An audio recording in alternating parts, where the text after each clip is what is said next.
So let us proceed with the determination of natural frequencies. So the differential equation of motion for a multi-degree of freedom system can now be expressed always in a matrix form, since your equation involves no longer based on a single independent solution. So you must have a matrix form, matrix vector. For a free and damped case, the right hand side becomes 0. Okay. So for a solution, I also mentioned in my first lectures that the solution can be expressed in terms of a trigonometric formulation and or an exponential solution. No? So the trigonometric solution is actually the counterpart of an exponential solution with your base e raised to an imaginary expression. Okay, so I of a certain variable. In this case, our variables, of course, the time. Okay, the time t, which has some relationship with the natural frequency omega. So if we take the derivatives or specifically the second derivative of this, your solution now will simply involve the same, okay, the same form with an additional coefficient omega squared there, because the omega t here will be placed down twice. Okay, so this omega, then another derivative omega becomes omega squared, and it will actually be in a form where the variable is actually placed as a function of the same variable, no? So it's actually a function of the same variable, such that this will lead to what you call an eigenvalue solution. So I want you to recall, or if you have not yet finished your numerical methods or advanced mathematics subject, so you have to recall what an eigenvalue problem is. No? Okay, so anyway, to continue, we simply substitute this equations derived to this original dm, and we come up with a form which is of this kind. Okay, so this becomes omega squared my plus ky is equal to 0. So where did this negative value came from? Okay, so I think if we are going to differentiate this, we actually miss one thing. Your I there is actually coefficient of t, and if we multiply your I with another I, or simply take the square of your I, we know that I squared, okay, I squared is simply equal to -1. So there's something missing here. I want to place a negative sign there. Okay, so these are typographical errors. I normally uh, forget to correct, okay, because these are my old lectures.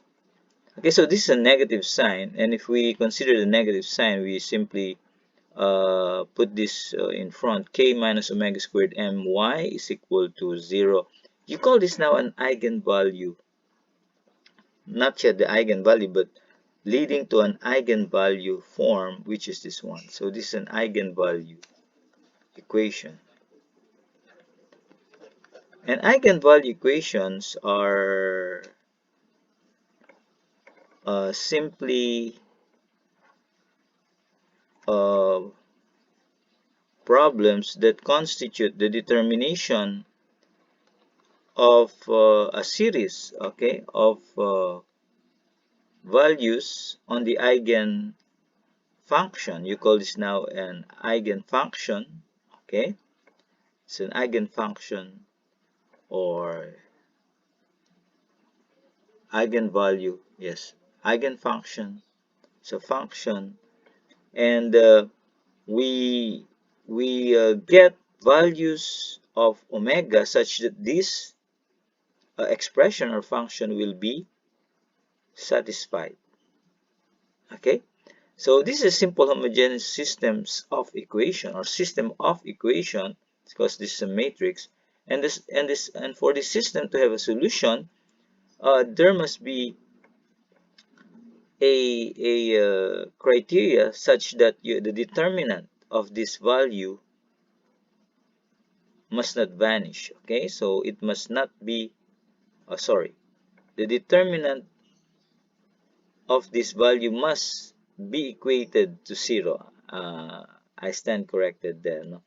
So if you want to check why your solution is not converging into or sorry, your equation is not converging into a solution of eigenvalues, then you must check whether this criteria is satisfied.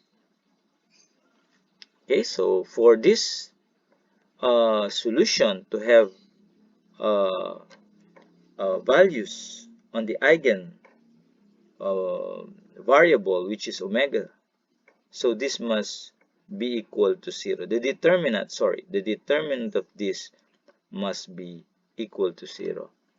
So again, as I told you, this is the eigenvalue problem.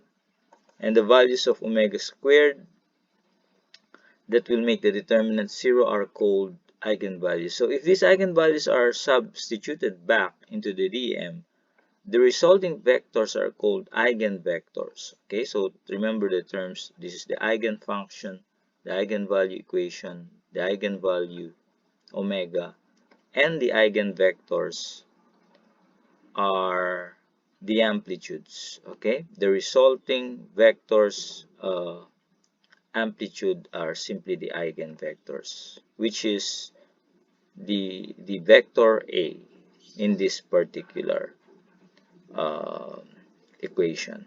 Okay, so let's have an example now of a 2 degree of freedom system, which is the above shear building model I showed you a while ago. And this is our expression that was derived from the figure. Okay, so where's the figure? Okay, this is the expression. This is the mass matrix, the stiffness matrix. Of course, we assume the problem to be uh, what, free. Okay, so the right hand side is equated to 0. So if we take now the expansion or the determinant of this and expand it into this case, okay, so we simply multiply this diagonally positive, this is diagonally negative, and so on. Okay, so we will arrive with this equation, and simplifying it, we arrive with this resulting equation. Okay, so you take the determinant and solve for omega, make it 0 to force what, to force the solution to be non-trivial. Okay, so you have to equate it to 0 and solve for the eigenvalues omega. Okay, and for simplicity, again, for simple mathematical procedure, so let us take m1 and m2 to be equal to m and k1 and k2 to be equal to k. So a simpler solution will be in this form, and omega squared can now be solved by simple quadratic. Okay, so this is a quadratic formula. This is simply a quadratic equation in omega squared. Okay, omega squared. So your x becomes omega squared. So you have a quadratic formula in omega squared. You have two possible values, and since this is squared, another plus or minus values here, so you get a total of 4 because this is a fourth degree equation. Okay, so note that omega 1 is normally taken to be the first fundamental mode, which must be less than omega 2, and so on and so forth. Okay, and here, since this is a 2 degree of freedom system, the second mode is the last mode. Note that the eigenvalue solution for the higher order system are difficult to perform using the above method, so we have to make use of some techniques in solving them. Okay, so this only, of course, manageable in a 2 degree or up to 3 degree maybe, but for a higher degree of freedom system, this is really very difficult to achieve if you will follow the procedure I just stated above. So the principal natural mode of vibration now is simply characterized by a certain distribution over of the amplitudes over the body, in which point undergoes what you call harmonic motion of common frequency for the whole body. So with all points passing through their equilibrium position simultaneously. So a system with n degrees of freedom has n principal modes, with each mode vibrating with what you call your natural frequency. So the response of a system under a forcing function is a superposition of the principal modes. Okay, so when you say principal or natural, this is the inherent, okay, a property of the system to vibrate freely in a harmonic, okay, motion. So yan yung natural mo, natural mong some engineering people describe it as your natural heartbeat, your rate of heart, okay, your heart rate beats per minute, okay. So the response of a system now under a forcing function, which is a superposition of the principal modes, can be illustrated in this form. So if I have a 2 degree freedom system using a stick mass model here, I may interpret the first mode or the fundamental mode of vibration as swaying back and forth in this direction with all amplitudes here on the left side of the original reference position, and all amplitudes on the right side with at the same, okay, location from the reference position. So this is simply your mode fundamental, and the other mode is one is positive and the other is negative, and vice versa. Okay, so these are the possible